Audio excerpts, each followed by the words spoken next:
Hello student, arts वाले में आपका स्वागत है। This is Monupal. आपको राजनीति विज्ञान की सेकंड बुक की पहले चैप्टर से स्टार्ट करते हुए आपको लेके चलूंगा। ये सीरीज बाय सीरीज आपको ये चैप्टर बताऊंगा। ये है हमारा राष्ट्रीय निर्माण की चुनौतियां। इसको मैं आज आपको हिंदी इंग्लिश में दोनों एक साथ नोट्स बनाए हुए हैं। आपको करना क्या है, मेरी वीडियो को कंटिन्यूस देखना है और घर बैठे नोट्स लिखने हैं। नोट्स लिखोगे तो अचीव कर पाओगे 95 प्लस, वरना आप रह जाएंगे। अपने उन फ्रेंड्स को भी शेयर करना जिनको आपको लगता है उनको बहुत ज़्यादा ज़रूरत है, जो कोचिंग नहीं ज्वाइन कर सकते, ऑनलाइन क्लास कर सकते हैं।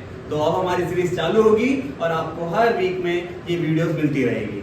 चलो स्टार्ट करते हैं। पहले इस चैप्टर के अंदर जब 200 साल हो गए थे हमारे देश को, कौन आज़ादी के लिए लड़ रहा है, क्या कैसे कर रहा है, ये नहीं चलेंगे। आज हम जवाहरलाल नेहरू जी की बात करेंगे। जवाहरलाल नेहरू जी की इसलिए बात करेंगे कि वो पहले प्रधानमंत्री बने थे हमारे, ये क्योंकि हमारे ब्रिटिश राज जो कर रहा था 200 से ज्यादा साल तक उसने राज करने की कोशिश करी, पर वो 200 साल तक टिक ही नहीं पाया। उसके बाद जावा थे। लास्ट माउंटबेटन जब आए तो उस टाइम पे इन्होंने ये भारत को आजाद करने के साथ ये पहले पाकिस्तान को आजाद करा 14 अगस्त को, फिर आपके 15 अगस्त को हिंदुस्तान को करा। पर हमें समझना है, ये माउंटबेटन की है फोटोज, ये आपको दिखाया जाएगा किस तरह से 200 साल इंडियंस ने ये न्यूज़पेपर के अंदर दिखाया गया। और यहाँ पे हमारे जवाहरलाल नेहरू जी लाल किले पे ध्वज लहरा रहे हैं। इसमें इसके साथ चैप्टर को स्टार्ट करते हुए टाइम ना वेस्ट करें, देखते हैं। पहला है हमारा राष्ट्रीय और राष्ट्रीय निर्माण। भाई किस प्रकार से राष्ट्रीय निर्माण की बात की जाएगी। राष्ट्रीय निर्माण की अगर मैं बात करूं तो नेहरू जी ने रात्रि 12:30 बजे नेहरू जी ने स्पीच दी। ये रात का समय तो था, पर ये पार्लियामेंट का समय था। इस पार्लियामेंट के अंदर नेहरू जी ने अपना योगदान दिया है। क्या इन्होंने एक अपनी स्पीच का नाम दिया था त्रिष्ट विद डेस्टिनी की बात की गई है। इसमें इन्होंने कुछ चैलेंजेस की बात करी थी, जो हम चैलेंजेस पढ़ेंगे।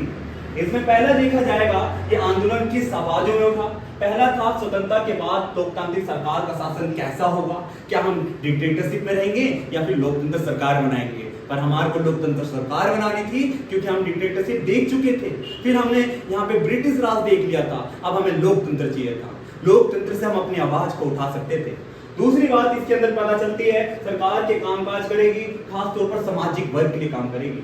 ये बड़ी दिक्कत की बात थी कि हमारा गरीब समाज था, 80% से ज्यादा तो गरीबी में थे हम, क्योंकि नई नवेली दुल्हन के रूप में बताया जाता है हमारी भारत माता को। इसको एक आजादी का पर्व बनाया गया, और जब ये पर्व बना तो उसके बाद से ही हमारे देश के अंदर आज भी बहुत सारे चेंजेस किए जा रहे हैं। आज हमारा देश एक विकसित अर्थव्यवस्था के रूप में उभर तो रहा है, पर बहुत स्लो है। आज भी इसको बनाना है तो हमें कुछ बातें हैं जो नेहरू जी ने भी अपनी स्पीच में दी थी, जो उनका भाषा जो बोली जाती है भाषण के अंदर 3 चैलेंजेस ऑफ द बिल्डिंग्स की बात की। इसमें उन्होंने ये चीज बताया कि कम्युनिटी बहुत ज्यादा अलग अलग है, डाइवर्सिटी बहुत ज्यादा थी हमारे भारत के। इतनी डाइवर्सिटीज की होते हुए भी इन्होंने काइंड ऑफ चैलेंजेस की बात की कि भाई चेंजेस करने हैं कुछ, तो हमें पहले मुख्य रूप से 3 चुनौतियों का सामना करना था। ये 3 चुनौतियां मोस्ट इंपोर्टेंट है बेटा, पेपर में आती है आपके। ये पेपर में आएगी, 100% गारंटी है। यूट्यूब पे हम भी हैं आपके साथ, आप मुझे कमेंट करके बताना कि ना आए तो। पहली दिखेगी आवाज और एकता, मतलब शेप ऑफ यूनिटी की बात की जाएगी। भाई हमें एक यूनिटी में बनना था, एक इक्वालिटी के साथ हमें सब करना था। क्यों, अभी आपको समझाऊंगा। दूसरे में थी लोकतंत्र को स्थापना करना, क्योंकि हम पहले राजतंत्र देख चुके थे, फिर हम ब्रिटिश राज को देख चुके थे, अब लोकतंत्र भी जरूरी हो चुका था, क्योंकि आम जनता को अगर कोई नुकसान पहुंचाए तो कैसे अपनी आवाज उठा सकता है। तीसरी की बात करूं, समाज का विकास, मतलब भाई इक्वल डेवलपमेंट की बात की जाएगी। एक समान विकास इसलिए जरूरी था, एक तरफ रिच थे, एक तरफ पुअर थे, हम दोनों को इक्वल लेके चलना था। ये एक समान विकास में बात की गई है। चलो स्टार्ट करते हैं हम अपने तीनों चुनौतियों के बारे में एक एक करके। आपको क्या करना है, नोट्स में लिखना है बेटा।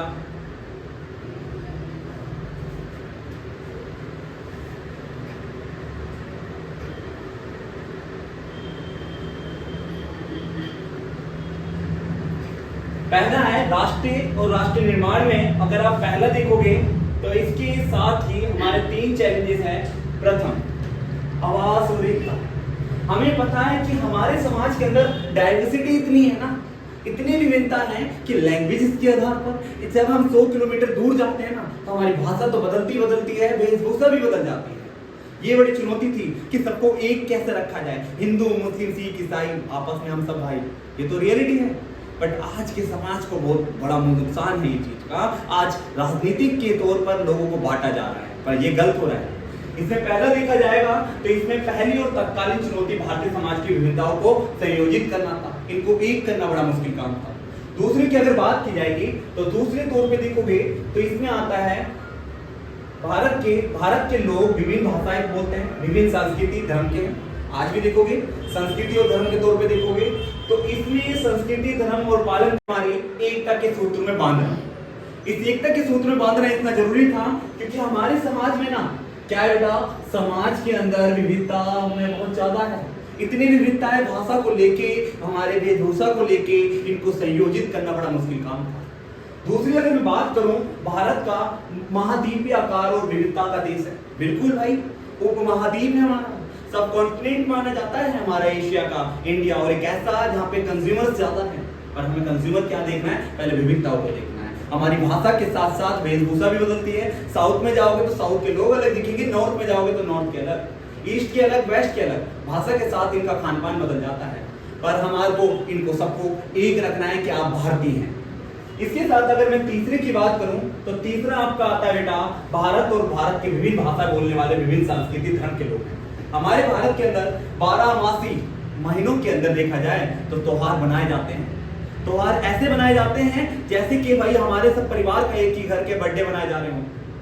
सब हम खुशियों से मनाते हैं, चाहे हिंदू का हो या मुस्लिम का हो, सब हम इक्वल मान के चलते हैं। ये हमारे लिए एक चुनौती के तौर पे था, इनको भी इक्वल करना बड़ा मुश्किल काम था। तीसरी अगर देखा जाए तो एकत्रित करने के साथ साथ रूप भारत के भविष्य के साथ भारत एक जोड़ता था।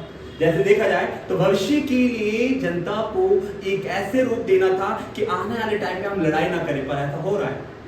आज हम अलग हो चुके हैं, हमें पढ़ना जरूरी है। मैं हमेशा कहूँगा आपको, पढ़ाई से दूर मत हटना। बुद्धि आती है कि क्या सोचने, तर्क करने की शक्ति आती है, समझने की शक्ति आती है। अगर आप पढ़ाई से दूर हो जाओगे तो आपका कोई और पढ़ा लिखा व्यक्ति आप पे हावी होगा, आपके दिमाग के साथ खेलेगा। मैं इसके साथ आपको सिर्फ समझा रहा हूँ एक चीज। एक और चीज देखोगे, भारत के विभाजन के परिणाम स्वरूप इन चिंताओं को बढ़ावा मिला। क्यों मिला भाई? बिल्कुल मिला। चिंता क्या थी? ये दिक्कत इसलिए थी क्योंकि हमारे समाज के अंदर ना वो तबका ज्यादा पावरफुल हो चुका था जिसकी कोई बनती ही नहीं थी। परसेंटेज के तौर पे देखा जाए तो आगे बढ़ती है। अगर मैं सेकंड की बात करूं, हमारे सेकंड आता है बेटा, जैसे देखा जाए सेकंड पे ये आएगा हमारा लोकतंत्र स्थापित करना। बिल्कुल भाई, राजतंत्र, फिर हमारा कौन सा आया बेटा? ब्रिटिश राज आया, उसके बाद हमारा लोकतंत्र भी आना था। और लोकतंत्र में आज तक हम देखेंगे 1947 से अब तक हमारा एक ऐसा भारत है और एक श्रीलंका है जो आज तक बिल्कुल डिक्टेटरशिप नहीं लगने दिया। ना यहाँ पे सैनिक शासन लगा, पर हमारे पड़ोसी देश में लगा है। आप पढ़ोगे ये वाले चैप्टर के अंदर भी, पहली बुक के अंदर पढ़ाऊंगा। इसमें आप देखोगे कि ये जो शासन चल रहा था उसमें एक चुनौती लोकतंत्र की स्थापना संविधान का मौलिक अधिकार था। हमें पता होने चाहिए कि हमारे मौलिक कर्तव्य क्या है और हमारे मौलिक अधिकार क्या है। जब तो हम कभी अगर मान लीजिए अगर ये सब ना हो तो क्या लग जाएगा बेटा? जंगल राज व्यवस्था। आपने 11 में पढ़ा होगा संविधान क्यों जरूरी है। जरूरी इसलिए तो है कि हम आप अपनी आवाज उठा सकें। आवाज उठाने के साथ साथ अगर देखा जाए तो इसमें सबसे पहले भारत सरकार के संसदीय रूप को आधार देना था। आपने ये पढ़ा होगा, आपका पार्लियामेंट के 2 हाउसेज हैं, एक आपका आता है लोकसभा और दूसरा राज्यसभा। लोकसभा के अंदर कानून बनता है, राज्यसभा में भी बेटा बनता है, पर पास दोनों में होने के बाद प्रेसिडेंट को जाता है। 11 में पढ़ा हुआ है आपने। पर ये जरूरी है कि कानून बनाने के लिए एक संस्था होगी, मतलब वहां के एमपीज और एमएलए मिलकर बनाएंगे राज्यसभा के सदस्य। अगर मैं तीसरी बात करूं इसके अंदर, तीसरी देखोगे तो विशेषता के सुनिश्चित करता है कि राजनीतिक प्रतिस्पर्धा लोकतांत्रिक ढांचा होगी। बिल्कुल भाई, आप देखोगे ना आपकी प्रतिस्पर्धा के साथ करा जाए तो आपकी 3 है बेटा। आपको बता रखा होगा 11th में मैंने पढ़ाया है कि किंग होता है, किंग के 3 पार्ट कर दिए गए। किंग की क्या करती है? लेजिस्लेटिव, एग्जीक्यूटिव और जुडिशरी। एक तो कानून बनाएगी, दूसरा उसे इम्प्लीमेंट करेगी, तीसरा वाला उसको देखेगी कि कोई गलती तो नहीं है भाई इसमें, उसको सजा दी जाएगी। संविधान की रूपरेखा करने वाले ये होते हैं। अगर इसमें देखा जाए तो ये चीज हमारे लिए बहुत ज्यादा जरूरी है। देखो भाई, हमें समझना क्या है, ये देखना है कि लोकतंत्र के लिए संविधान आवश्यक है। बिल्कुल भाई, लोकतंत्र के लिए अगर संविधान नहीं बनाया जाएगा, मान लीजिए मैंने कानून नहीं बनाया, तो बच्चे तो आकर क्या क्या करेंगे, बच्चे जब मर्जी आएंगे, जब मर्जी जाएंगे, फीस टाइम से नहीं देंगे, फिर यहाँ पे टेस्ट अगर लूंगा तो उसमें भी नंबर कम लाएंगे। अगर बच्चों के अंदर डर नहीं होगा ना, अगर नियम नहीं होंगे तो बच्चे घबराएंगे। घबराएंगे क्यों? क्योंकि भाई वो चीज को देख के अगर नियम होगा तो घबराएंगे, नहीं होगा तो नहीं घबराएंगे। देखो इसके साथ लास्ट है, संविधान के अनुसार देखा जाए तो लोकतंत्र का इसमें प्रथाओं को विकसित करना बड़ा एक चुनौती थी।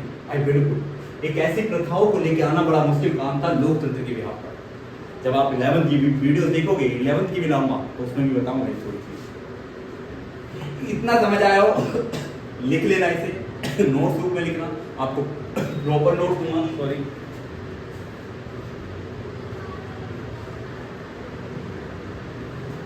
अब हमारा तीसरा एक अंतिम चुनौती, 3 चुनौती वैसे है तो चुनौतियां बहुत सारी, पर मुख्य चुनौती की बात की जाएगी, जिसमें बताया था त्रिस्ट्रिटी की बात की गई थी, जो भाग्यवर्ती से चित्रभेद की बात की जाती है। अब हम तीसरे की बात करेंगे। जो तीसरा है हमारा समाज और विकास कल्याण की बात करेंगे। हमें इसे समझना है, इक्वल डेवलपमेंट कहेंगे या एक समान विकास कह लो, मैंने ये लिखा हुआ है जिससे कि आपको और अच्छे से लिखा है। अगर आप देखोगे हमारे देश के अंदर गरीबी तो बहुत ज्यादा है भाई, गरीबी है, इसी वजह से हम देखा जाए ये जो गरीबी है बहुत ज्यादा इसलिए है क्योंकि तीसरी चुनौती तो है, पर हमारे संविधान के अनुसार सामाजिक वंचित और वर्गों, धार्मिक और सांस्कृतिक अल्पसंख्यकों के लिए, भाई माइनॉरिटीज के लिए भी तो है। माइनॉरिटीज के लिए अगर हम काम नहीं करेंगे तो क्या होगा, वो वंचित ही रह जाएंगे, हर चीज से वंचित रह जाएंगे। जैसे SC, ST, OBC भी आते हैं और हमारे माइनॉरिटीज भी आते हैं, मुस्लिम समाज भी आता है। हमारे को जरूरी है, अगर हम समाज विकास कर रहे हैं तो इन सबको साथ लेके जाना है, वरना हमारा एक समान विकास थोड़ी होगा, फिर तो हमारा अनइक्वल हो जाएगा। अनइक्वल भाई, जो बड़ा तबका है वो तो अमीर होता जाएगा और डेवलप भी होगा, और ये वाला तबका नीचे रह जाएगा, तो ये आदिवासी का रूप बन जाता है। पर ऐसा नहीं होना चाहिए था, ये चुनौती थी, नेहरू जी ने बोली थी। नेहरू जी ने कहा कि समाज के विकास के लिए राज्य नीति निर्देश सिद्धांत भी लाने चाहिए। बिल्कुल भाई, राज्य नीति निर्देश सिद्धांत भी होना जरूरी है कि आपका क्या कर्तव्य बनता है, क्या नीति बननी चाहिए आपके लिए, है ना बेटा। प्रिंसिपल ऑफ स्टेट की बात किया जाएगी, इसमें देखा जाएगा तो हालांकि वास्तविक चुनौती आर्थिक विकास और गरीबी को लेकर थी, मतलब सबसे मुख्य चुनौती थी गरीबी और इसकी आर्थिक विकास को लेकर, पर इनको नियति विकास करना बहुत जरूरी था। अगर नहीं करते तो डेवलप नहीं होता ना, ये भी जरूरी था। ये चीज भी हमारे साथ चलती। ये था हमारे 3 चुनौतियां। ये देखोगे आप तो डाइवर्सिटी बहुत ज्यादा है। देखो ये हमारा भारत है, भारत के साथ डेवलप करना बहुत जरूरी था। अगर डेवलप नहीं होगा तो हम कैसे अपने आप को पूरी दुनिया में एक ऐसा विकसित देश दिखाएंगे। तो हमें विकास करना है तो सबको साथ लेके करना है, जिससे कि हमारा GDP gross domestic product increase हो, सकल घरेलू उत्पाद ये इंक्रीज होगा तो हमारा देश इंक्रीज होगा। ये थी आपकी 3 चुनौतियां। इस चुनौती के बाद में अगले टॉपिक में आपको बात करेंगे, उसमें फिर बात करेंगे कि विभाजन किस प्रकार से हुआ, कैसे कर रहे थे, नेक्स्ट वीडियो में देखोगे। अगर आप ऑनलाइन क्लास लेना चाहते हैं तो आप इस ऑनलाइन क्लास को फ्री क्लास ले सकते हैं। अगर आप ऑफलाइन क्लास लेना चाहते हैं तो राघव क्लासेस में आइए, कल्याणपुरी, ICS आइए त्रिलोकपुरी, और एजुकेट ट्यूटोरियल आइए वैष्णव नगर। आप कांटेक्ट भी कर सकते हैं मेरे से, आप कांटेक्ट कीजिए, मेरी ऑफलाइन क्लास भी लीजिए। Thank you.